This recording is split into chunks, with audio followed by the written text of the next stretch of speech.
Hey, this is Darren from Property Prosperity. I just came from a meeting with a client. They're looking at renting out their house, and they asked me to come around and give them some advice on the best way they should set their house up to prepare for rent, and then likewise, how they make sure they get top dollar when they're renting it out, and also get the best quality tenant. And so I started giving them some advice, and one of the things I mentioned to them, because the house was new, it hadn't actually been lived in before, I said, well, first thing we should be doing is using your plan and putting that on the internet, so that potential purchasers or potential renters may come in there and at least have a good idea of what they got to look for. And he's like, well, no one else does that. I've never really seen a plan of a house for a rental property before. And so then, because he was like, why should we do something different to everybody else? And I tried to explain to him the logic behind renting out a property, which is essentially the same as when you're trying to sell a property. Obviously, if you've listened to any of my videos before, I've explained how I sell properties. So my logic with trying to sell a property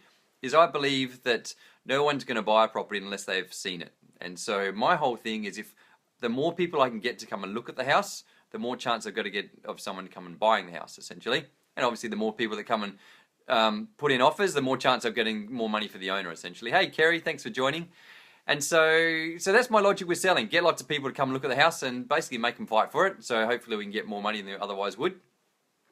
The thing is, a lot of agents, rental agents in particular, when they're renting out a property, they don't have similar sort of mindset as an agent does when they're selling a house. An agent selling a house knows you need to spend money on marketing and knows you need, good quality photos, and you have obviously a plan and sometimes a video and really good marketing.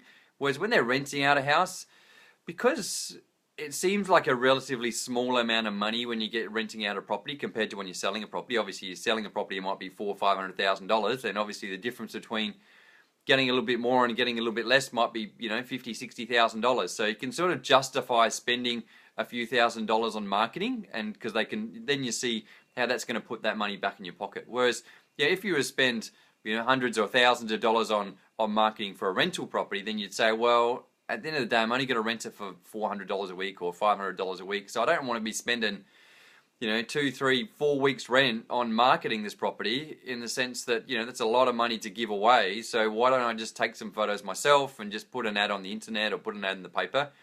The reason why it's worth marketing a property in a similar fashion to when we're trying to sell it, is because people nowadays, to be honest, they're a bit lazy. They don't really want to get out there, drive. I'm exactly the same. I don't want to go driving around the weekends looking at a whole pile of houses. I'd really rather just get on my phone, on the internet, have a look through a few properties, and then decide which ones I like and which ones I'm going to go and have a look at.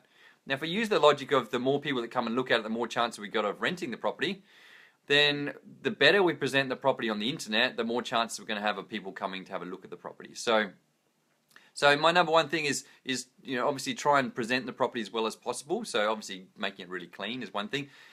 You may even consider hiring some furniture. It is quite expensive to hire furniture. It might cost you a couple of grand. So really depending on how much you're renting the property for, whether you're actually going to do that or not. Hopefully, if you've got the previous tenants there and their furniture is quite nice, and maybe you can borrow some of their furniture, or if you've got some old furniture, you can maybe incorporate that into the photos.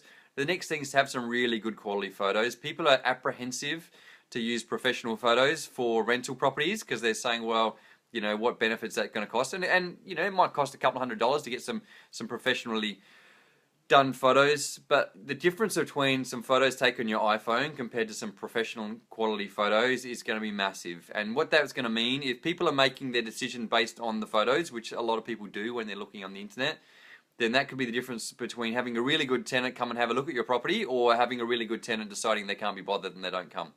And so the people that, when I'm renting out properties, I say to people, really, you want to get the nicest person you possibly can. And someone, to be honest, the person that really cares what their house looks like, because someone that really cares what their house looks like, they probably care what their friends think. And so they're more likely to pay a premium for a nicer house because they want a nicer house, because they care how their house looks, and they care what their friends think about their house. So they're more likely to pay an extra $10 or $20 a week. And so what that's going to translate into is not only more rent, but also a better quality tenant that's probably going to look after the house a lot nicer than they otherwise would. So likewise, and with another marketing strategy is just putting some plans on there. Just like if you're trying to sell a house, people are apprehensive to drive around and look at houses that they don't actually know what the layout of the house is. Same sort of thing with someone that's renting. You know, you've got to understand, someone's renting it, they're renting it to live in. So they want to know what the layout of the house is, how big the bedrooms are, and how big the living areas are, and where the doors go, and you know how big the backyard is. All that sort of stuff is really important to people. You know, just like you're going to live there, you'd care about all that stuff. So if you're going to rent the house, it's going to be exactly the same. So why not give people more information other than less?